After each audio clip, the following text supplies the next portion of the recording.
হুজুর আপনি কোন দল করেন?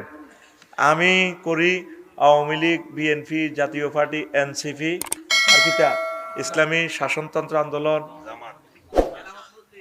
এটার নাম কসকা বেড়া তোরা, জামাত ইসলাম, জামাত ইসলাম। এটি কি মানুষ নি বেড়া? এটা করছে। আর কিটা আছে?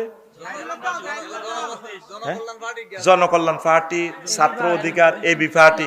আমি সব দল করি, তবে আমার মন প্রাণ শুধু ওই দলদের ভিতরে পড়ে থাকে যারা কোরআন নিয়ে কথা বলে, যাদের ম্যানিফেস্টো আল কোরআন, যারা আমার রাসূল সাল্লাল্লাহু আলাইহি সাল্লামের সুন্নাহগুলা সংসদে পরিপত্র হিসেবে জারি করব, আমি হে দল করি।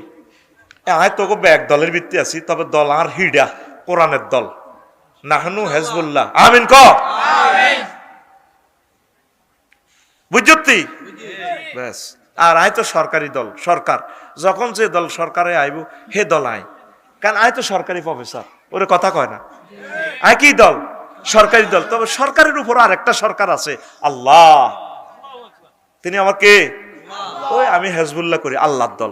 তো আল্লাহর দলের ভিতরে যে কোনো নির্বাচনও খাড়ায় কোরআনের কথা কয়, সবরেন্টি মানে মহাগ্রন্থ আল কোরআনের, আল্লাহর সার্বভৌমত্ব মানে, আর কোনো মার্কা টার্কা নাই বাইসা বুঝতি। যে সংসদীয় আসনে যে ঐক্য জোট হয়, আমি হিডারে সাপোর্ট করি বুঝতি, ওর কথা কয় না।